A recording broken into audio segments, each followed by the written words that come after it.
Hawaii, Chairman and members of the committee, thank you for the opportunity to testify on behalf of the Quapaw Nation. I'm honored to appear in support of H.R. 5696, the STREAMLINE Act.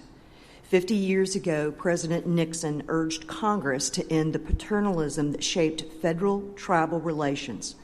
Congress responded with the Indian Self-Determination and Education Assistance Act of 1975, allowing tribes to take control of programs historically run by the Bureau of Indian Affairs and the Indian Health Service.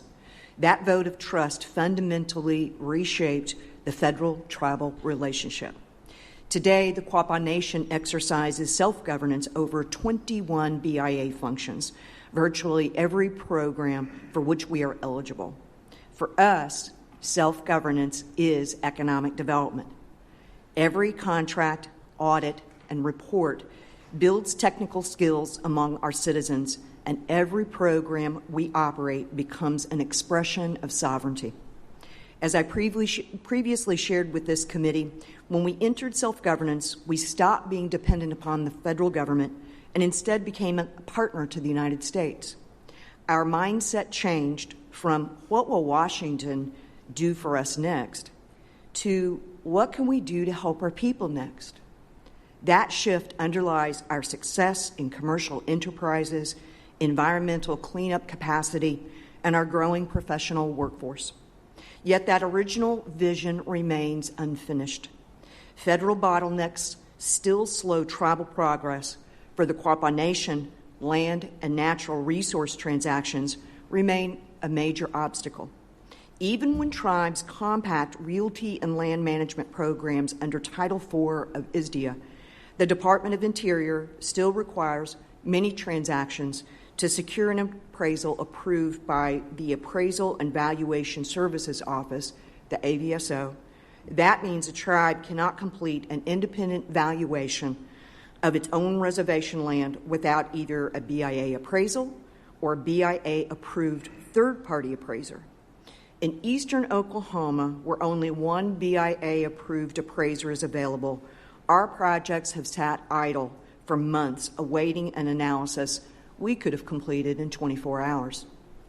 That is not a trust safeguard. It is a bottleneck. It delays investment, agriculture leasing, home building, and environmental restoration across Indian country. We are grateful that Congressman LaMalfa recognized this problem and worked with our tribe to build on the Self-Determination Act by giving tribes the ability to advance our own priorities. For nearly a generation, the Quapaw Nation has taken responsibility for our land. When we assumed self-governance, we compacted our realty and trust services, allowing us to manage land efficiently and transparently. The STREAMLINE Act can significantly enhance this capacity. Tribes with compacted realty programs have demonstrated that we can apply federal standards with professionalism. What we need now is legal recognition so we can act without long delays created by limited federal staff.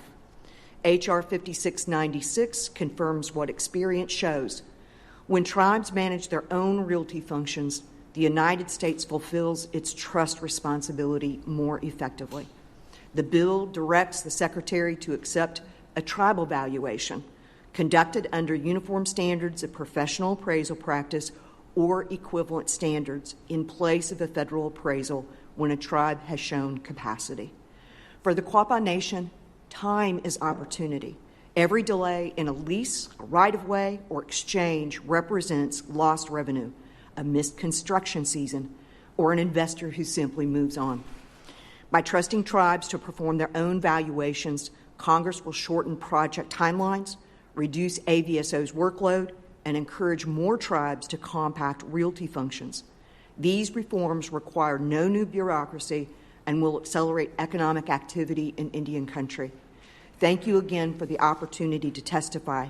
We look forward to working with you on the legislation and other priorities for the Quapaw Nation, including H.R. 1451, the Quapaw Tribal Settlement Act of 2025, legislation that compensates the nation and its people for the contributions of lead and zinc extracted from our lands which proved critical to the Allies' success in both World War I and II.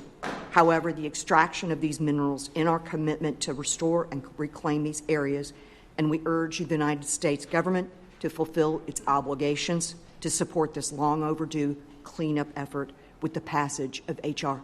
1451. Ganagay. Thank you very much, Chairwoman Supernaw, for your testimony. The Chair would now like to recognize Councilman Mark Luker for 5 minutes. Councilman Luker.